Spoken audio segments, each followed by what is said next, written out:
Let's just begin with the final. Who was the most important player, the most influential, the best player? I told you my candidature for the final would go first and foremost to Nico Williams. Secondly, to Fabian Ruiz. Thirdly, to Yamal. I thought that in the final, any one of those players have a chance to be named man of the match. Welcome to Senior's Last Word. European champion Spain, they also have the MVP, the best player at the tournament. According to UEFA, it was Rodri of Manchester City, and this is going to form the basis of our topic today. I personally totally disagree with the choice of Rodri, who played 45 minutes only in the final, wasn't necessarily outstanding in the final. And when I go back the other important knockout stages, I don't remember when he was the standout player in any one of those. Group stages, yes, but knockout stages, we've had players who have been better. So the controversy again there coming through, because most times when it comes to UEFA choosing, their technical team choosing the so-called MVP or best player, usually it leaves sour taste in the mouth. Do you agree that Rodri was the best player at Euro 2024? I want to suggest no. He wasn't. Actually, for me, it was a bit of scandalous to mention him as the player of the tournament.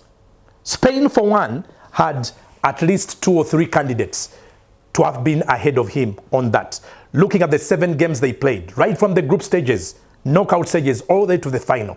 I want to make the argument that it has to start with the most important stages of the tournament. The final, the semi-final, the quarter-final, because that's where the character of a player, the class of the player, the quality of a player, the leadership of the player, the consistency of the player, the impact of the player, and the difference that a player makes. That's where it comes through.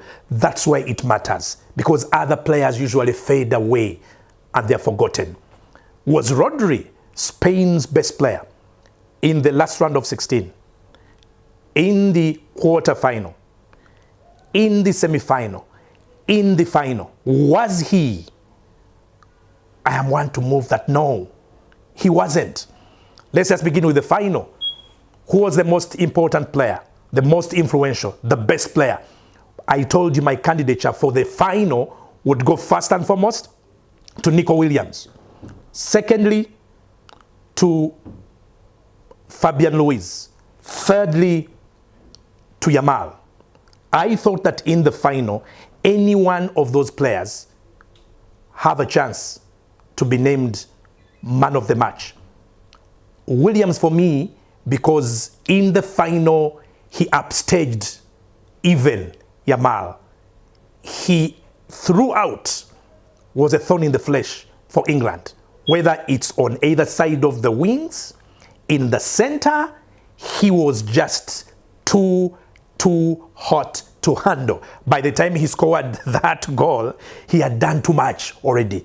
All the way right up to the last minute, Williams showed us what class of a player. Remember, it's already been said that Kyle Walker, the right fullback for England, is one of the very best fullbacks in the world, not just Europe. We know he's consistent with Man City.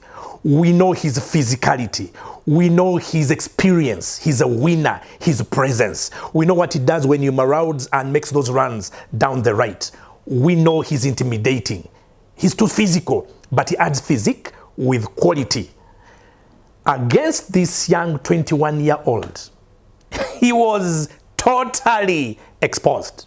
This boy could have walked over him and passed him even with eyes closed. He just danced and played with him as if he wasn't the experienced international Man City biggie that he is. Once he did that and he completely nullified him, he went and gave the same dose to Luke Shaw on the other side alongside his teammate Yamal. When he got to the center, he was doing the same thing.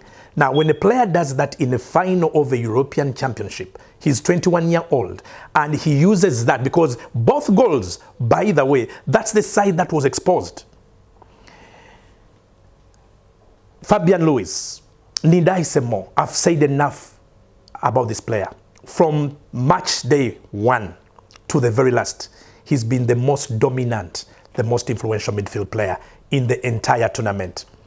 He scored twice, assisted twice, but how many times was this guy dictating play in the middle?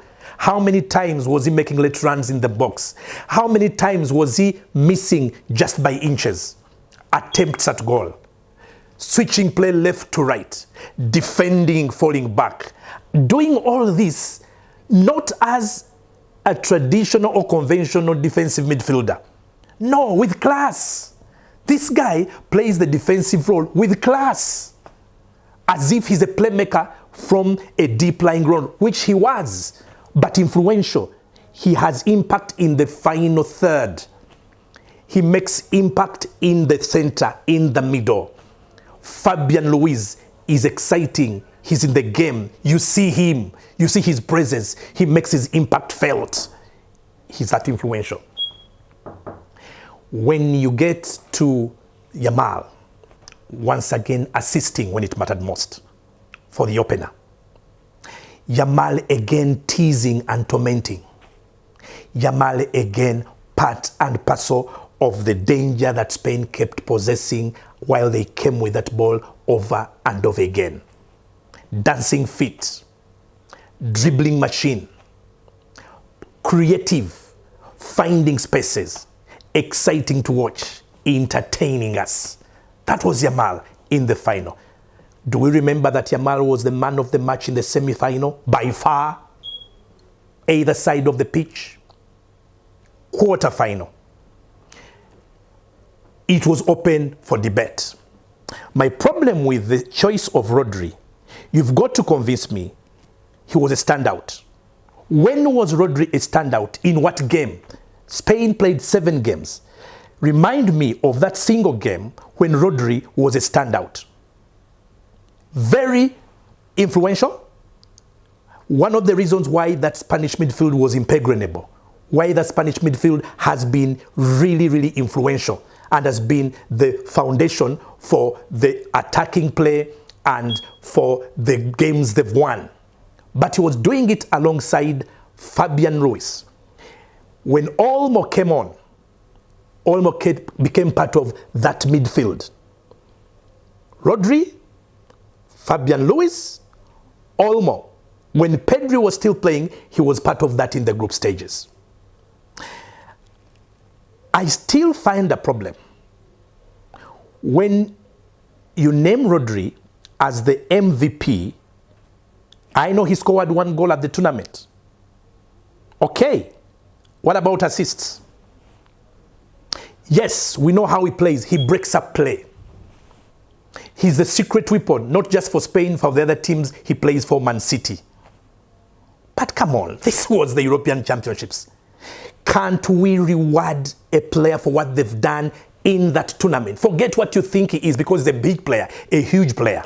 His leadership is very important.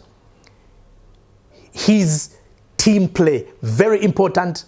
And the way he controls play in midfield, very important. But guys, he wasn't Spain's best player.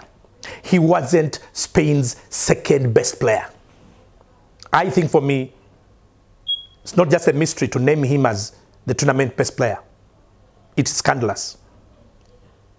Players ahead of him, I'll say it again. For one, Yamal. 2, Fabian Ruiz. 3, Neco Williams. Maybe then you can talk of Rodri. But there it is. UEFA named him the best player of the tournament. He'll be excited, as indeed he was. He calls it the best day in his career. He's never dreamt of being the best player at a tournament. But must UEFA continue doing it this way? What explanation can they give? Because I'm not convinced. I'm not sold. Rodri, the best player at 2024 European Championships, was not the best player. it will go down for me and remain scandalous. It wasn't him. And that's my last word.